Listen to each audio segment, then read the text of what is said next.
Pace bene, masih di mea culpa. Para culprit, saya menemukan satu berita requiescat in pace tentang meninggalnya seorang pastor masih sangat muda, kehabisan tahun 2018, dan meninggal karena dibunuh.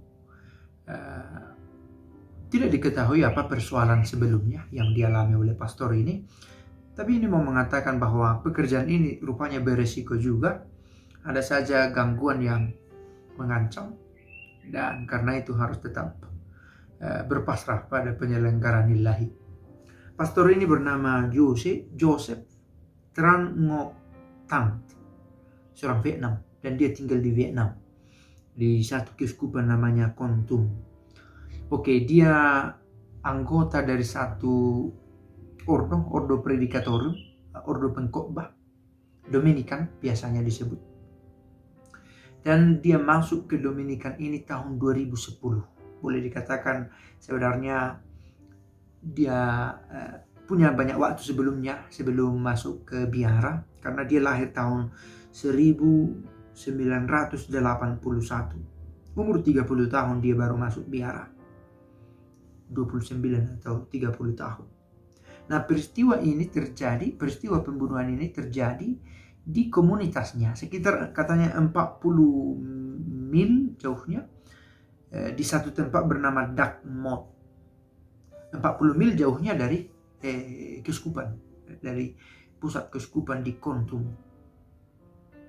Boleh katakan di salah satu paroki lah di keuskupan Kon Tum.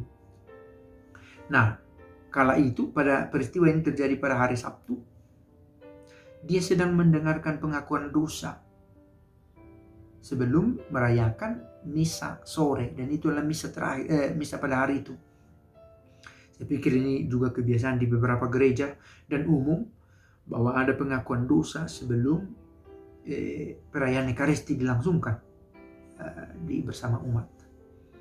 Nah, ketika pengakuan ini terjadi pembunuhan itu, dan tidak dikatakan secara persis bagaimana peristiwa itu berlangsung, tetapi dikatakan dibunuh dengan pisau, dan yang diduga sebagai pelakunya sudah ditangkap dan akan dimintai keterangan tentang motivasi, tujuan, dan latar belakang dari peristiwa itu. Saya pikir ini informasi yang, mengapa saya angkat berita ini, saya seprofesi dengannya. Kalau mau lebih dalam, sepanggilan, seiman di dalam gereja. Dan ini real, kita bukan di zaman perang, tetapi masih ada juga rupanya peristiwa pembunuhan semacam ini, yang menjadi korbannya adalah seorang pastor. Tidak dikatakan apakah ada skandalum atau peristiwa perselisihan yang dilakukan, yang dialami oleh pastor ini semasa hidupnya. Tidak ditemukan alasan itu, dan tidak ada korelasi antara pribadi si pelaku dengan pastor sebagai korban. Artinya masih sangat misterius sebab di belakang pembunuhan ini.